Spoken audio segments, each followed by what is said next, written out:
Welcome here into Teal, the show. It is Victory Monday. The Jaguars got another win on the season. I'm Jamal Saints here alongside Frank Frangie. Frank, it was a big game in Houston. It was one that the Jaguars, you kind of feel like had to have, and the team walked out with a win. I really think that's exactly the story. This is a game that everybody was watching. You had to win, and you won the game. I think it was a terrific performance. Look, I think they outplayed them more than the score indicated. It came down to a field goal that hit the crossbar. But remember, they didn't get a touchdown when they were inside the 1-yard line. They dominated the game statistically. I thought they dominated the time of possession. I think the Jags played really well in the game, deserved to win, and that was a big win for the Jaguars because everybody was watching it and everybody knows it was for first place. All right, there was one thing you said that I want to get to, but before I could get to that, we got to talk about that field goal at the end, right? Am I the only one that felt like that thing hung in the air forever? Yeah. I mean, as you're watching that kick, you're like, it's straight. Yeah. It looks long enough, and it just felt like it took like the longest kick, right? I thought it was good. when he kicked it and we're watching it and calling it, I'm thinking, I thought it was good. I really thought he was going to make it. And I was so happy when it hit the crossbar because when it was in the air, I thought he had made the kick. But I'll tell you what, give Josh Allen credit. He's the guy that backed the play up because of the sack and made it a longer field goal than it had to be. They were going to be in makeable field goal position before Josh Allen, who played such a great game, made such a big play. I thought he was going to make it. I'm awfully glad he didn't. Definitely. I think when it doinked off the crossbar, you could hear the sigh of release from everybody. All right, one thing you mentioned, Frank, and this was something that I was kind of thinking after watching that game too, the score says the game was close. Game wasn't quite as close as that, but there were some missed opportunities from the Jaguars throughout the course of the game, and that's something that the team has talked about. I remember talking to Rayshawn Jenkins after the bye week, and he said, look, honestly, some of those wins that were close in the first half should have been blowouts, but we missed opportunities. This was another one of those that could have been a little bit more of a lopsided, dominant win, but there were those missed opportunities. At some point, you'd like to see them start getting all of those opportunities and cleaning that up. Yeah, I agree with all of that. I think the one good thing is you're 8-3. You've won 7 out of 8, and there's still some meat on the bone. I think that's kind of the point. There's still some work you haven't done yet, and I think you're exactly right. These are games that when they finish the job a little bit better, they'll win by bigger margins. But bottom line is they're winning the game. Look, Houston's pretty good. C.J. Stroud's very good, and I thought they did a fantastic job of defending him. I really did. This was a good win. It could have been a wider margin, but it was a good win. Now they have a 2-game cushion against 2 teams with just a handful of games to play. They're really well positioned in that AFC South. Jaguars are right where they want to be. Big part of that win, Trevor Lawrence. We got to talk about the guy, right? He had himself quite the day out there on the field. You feel like he was now he strung 2 really good games back to back. Probably, I mean, at least me looking at it, saying maybe his best 2 games of the season so far. A really good day for Trevor Lawrence out there, but still some critics out there. I think Richard Sherman took to social media saying Trevor Lawrence and Kirk Cousins making comparisons there. I don't see those. I think Trevor Lawrence is showing week after week that he is the guy, and he's the guy the Jaguars need to lead them. Well, look, number one, I don't really care what Richard Sherman says. Number two, let's be honest here. This was a game everybody watched, Trevor versus C.J. Stroud. Stroud versus Lawrence, Lawrence versus Stroud. Whether we wanted to talk about it or not, that's what the nation was talking about. Head-to-head, mano-a-mano, and I thought Trevor clearly outplayed him. I thought the Jags clearly outplayed the Texans, and that advantage goes to Trevor Lawrence. Pundits can say whatever they want. The reality is you're measured on did you win or lose the game and did you play well. He threw for over 300 yards for the 8th time in his career, well over 300 yards. It was a fantastic performance. I don't care what anybody says. I don't think it matters what anybody says. What we saw on the field was head-to-head, mano-a-mano. Trevor got the best of C.J. Stroud. There's no denying it. You know, and we talk a lot about the product on the field, and we saw it. But Doug Peterson, after the game, said that it was really Trevor's leadership that he's seen take the steps in the past few weeks. What I've been most impressed with was how he's just leading the football team, and he's standing there. He's made some big throws on 3rd down. Big throw to Calvin for the touchdown and the 2-point conversion. He's just continuing to make impressive throws and continues to grow.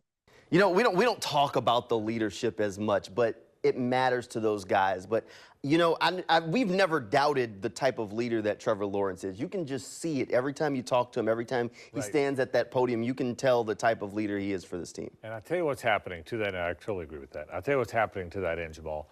Slowly but surely that's happening. That's got to happen organically. You can't say, okay, he's the leader, we're going to make him the leader, listen to what he says. It doesn't work like that. You win your locker room. You earn your locker room's respect. There's always going to be, not always, but there always have been a lot of players that are older than Trevor because he's a young guy. So you have to organically learn to be the leader or become the leader. That is happening. You can sense it. You can sense it being around the players. You can sense it being around him. You can sense it being around coaches and people associated with the team.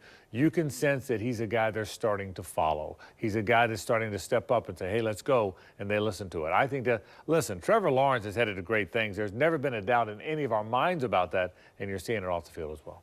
He had a lot of help from his offensive line on Sunday. Offensive line kept him clean, not sacked the entire day, and that was without Cam Robinson. Cam left the game midway through with an injury to his knee. He was very emotional on the sideline. And it looks like that knee injury going to keep Cam Robinson sidelined for a little while. Robinson was added to the Jaguars injury reserve list today as the team moves forward without him for at least the next 4 weeks. That's going to be a big loss of the leadership in the locker room and the energy he brings to the field.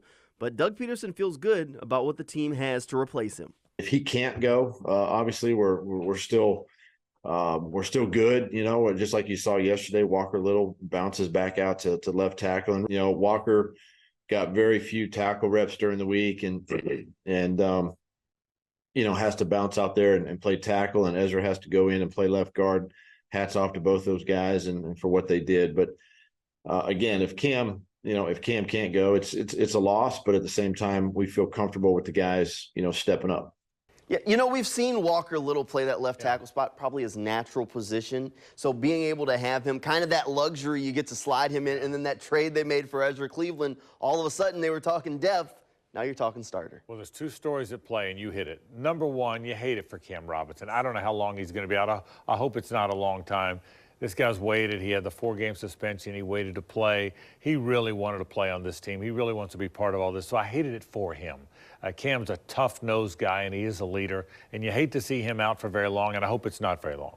But if it is going to be a while, give Trent Baalke and Doug Peterson and that staff credit for having the wherewithal, the knowledge to go out and get Ezra Cleveland and get some depth that all of a sudden you need. Ezra Cleveland's pretty good now. He's an athletic, can really run left guard. You saw it on one of those screenplays. He really gets down the field. And that allows not only Walker Little to bump out the left tackle where he's very good, but also to have a left guard who's good too. So, look, I hope Cam's not out for a while. Cam deserves to play, and I hope he gets to. But if he's not, and that's not controllable, you like the fact that you've got Walker Little and Ezra Cleveland next to each other on that left side. You really do. Jaguars have to like where they're at right now. We've still got plenty more to talk about here on Teal the Show. We'll find out who Frank Frangi's player of the game was coming up when Teal the Show returns right after this break.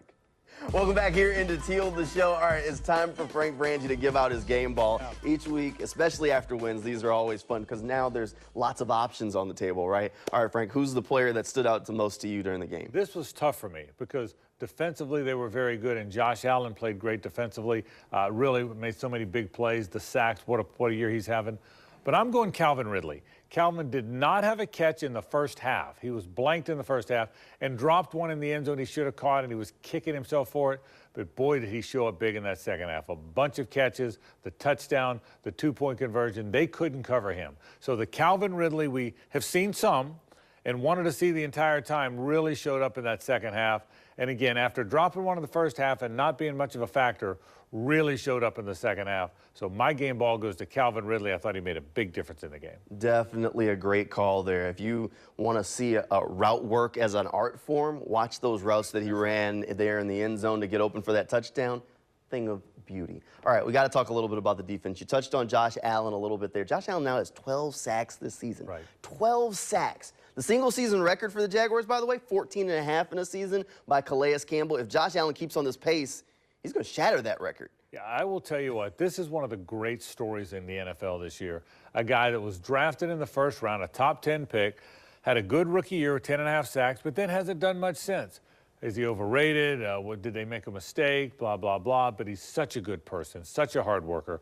Went and worked out by himself now, or worked out without the team in Arizona, said, I'm going to get myself in the best shape of my life. I'm going to have the best year ever in this contract year, and he's had a fantastic year. He's got a bunch of kids. He wants to live in Jacksonville. He's a good family man. He's a good person. He wants to be here. I think he's going to get paid, and I think he needs to get paid.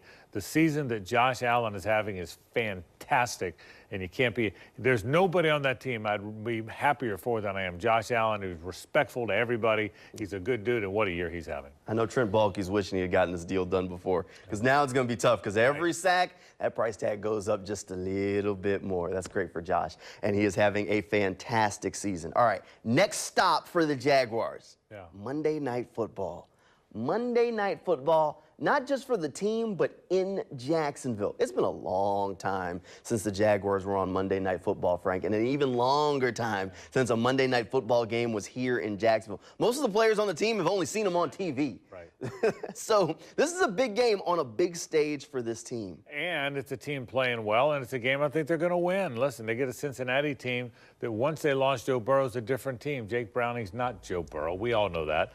It's a different team now, so you're rolling. You've won 7 out of 8. You're going to play on Monday night. That means Buck and Aikman are here with everybody watching, and I think you got it. And you're a prohibitive favorite in the game, 6 or 7 point favorite. Listen, it's a long year. We talk about that all the time, but there's going to be peaks and valleys. Well, this is a peak. They're playing really well. They're winning games they have to win. The whole nation's going to watch them, I think, play very well on Monday night. These are exciting times. I hope that place is packed. I hope there's no Bengals fans. I hope they're all Jaguar fans, and I can't wait to watch it. Yep, and the way the thing's rolling, you have to start looking at the AFC standing as a whole and root against the Chiefs every week, no matter who they're playing, because you need them to take one more loss. All right, Frank, that'll do it for us here at Teal the Show. Thanks for being here. Thank you at home for tuning in. Good night, everybody, and go Jags.